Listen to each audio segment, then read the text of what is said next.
Okay, this poor woman is getting a ton of hate on this video because she is a first-time mom, but I'm a mom of 9. So I want to unpack these things because I think there are some really healthy things in here that every mom should do. But anyway, controversial things that she'll be doing as a first-time parent.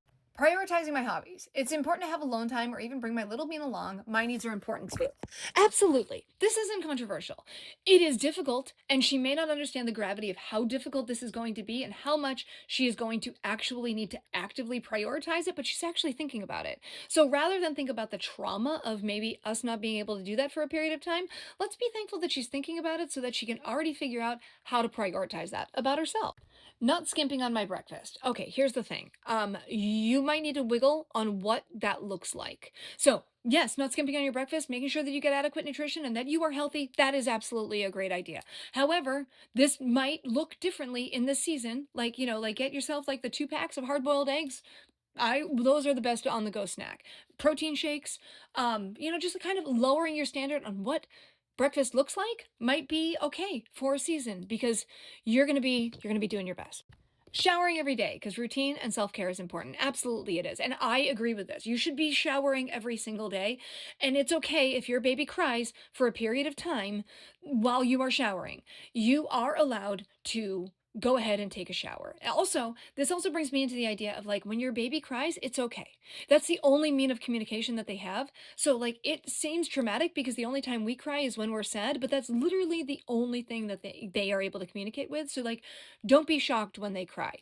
It's okay to put on like noise canceling headphones to buffer that down so that you lower your anxiety so that you're not as stressed out about it. That is okay. That is a great survival tip for motherhood. But yes, you should absolutely be prioritizing showering every day and just changing your PJs. If that's all you can do, that's fine because there's seasons where you have like a colicky baby or a clingy baby, and that's going to be harder. No co-sleeping. Okay, I agree with the sentiment. I do agree with the sentiment, but you are going to have I have one child who didn't sleep the first year of his entire life. He was child number 7, and I talked a good game because I was like, "Oh, sleep train your kids. You should just sleep train your kids." It's great. Yeah, no, yeah. When you have that one child, and we called him Mr. Krabs or Baby Krabs because he was just so crabby. He only contact napped. I was in survival at that point. Like I was literally tired to the point that I was nauseous, sick. Like it was not a good scene. There were no breaks from this boy. So like no co-sleeping, absolutely great rule. At some point, they're gonna crawl in bed with you, and my 7-year-old is still in my bed. So when it's safe. When it's safe. Like and like let's just put in the context of when it is safe. Because there is a point that it is safe for your little ones to crawl in bed with you. But no co-sleeping in the beginning, that's great. You have a little cot next to it, that's great. But also if you fall asleep accidentally, don't feel like the worst mom in the entire world because you also need to exist. Tragedies happen. Absolutely. Have good parameters. But until you are in that sleep fatigued just trying to survive world, like don't feel guilty if you fell asleep. That's all I'm trying to say. Is like don't. But also be acutely aware that there's a reason that they say that co-sleeping is not safe. Just be aware. Not bringing a child to adult spaces. Okay, so this is valid other than people who think that they're only adult spaces. That is where I disagree. So like I agree. You shouldn't be bringing your kids, like your little ones, to a winery. But also, your kids allowed to be like exist in the public square. They should be there. They should be in different types of places. Like they should be in, like they're going to museums and going to like all the things in public because the only way your kids are going to learn how to be in public is by being in public. That's the only way.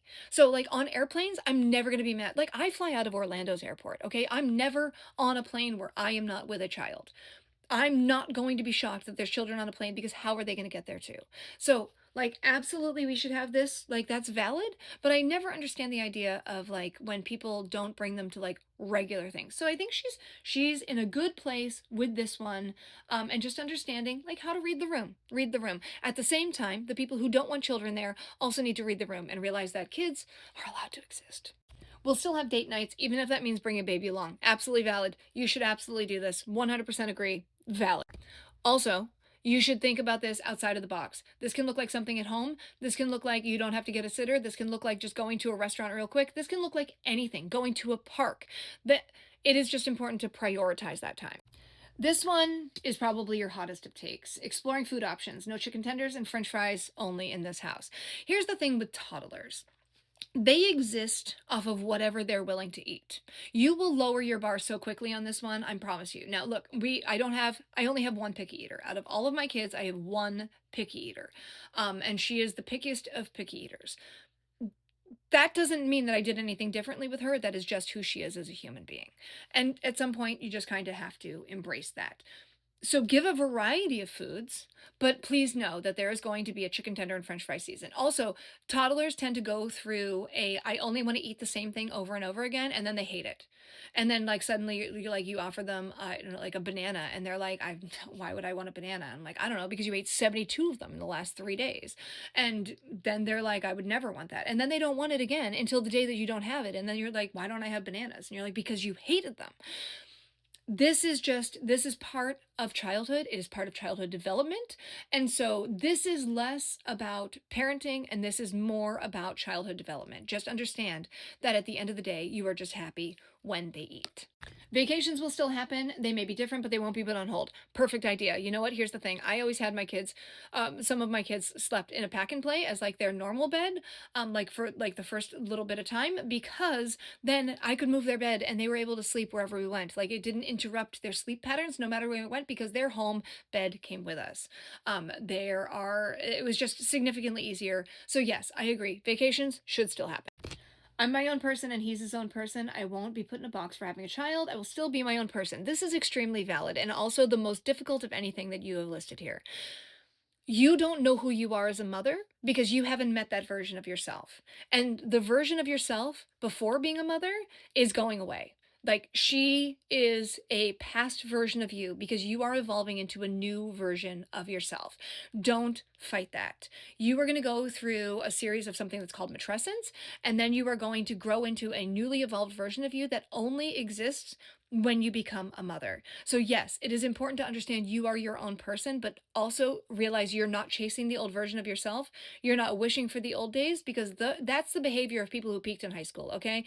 If you're ever around like that one guy who like played really good high school football and like his junior year of high school, he did something really great and he talks about it all the time still, like don't be that guy in motherhood because I hear that a lot in motherhood. That's like the only equivalent that I can think of. Like, oh, I remember when I used to, and like that's not who you are anymore. You are now a newly evolved version of you, and you have to lean into that. That is going to be the version of you that will carry you through the rest of your life. And here's the thing, you're going to have another baby and it's going to change again.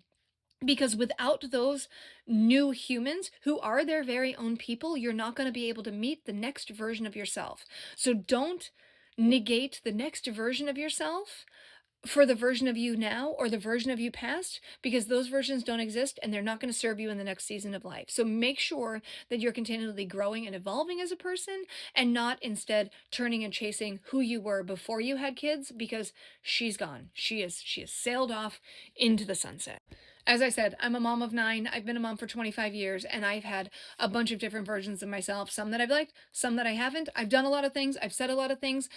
Just understand that motherhood is going to dramatically change you, and that is going to be the most amazing, wonderful thing. But don't get so married to your ideals that you miss how great parenting can actually be. And sorry this is such a long video. I'm glad you made it to the end, if you did.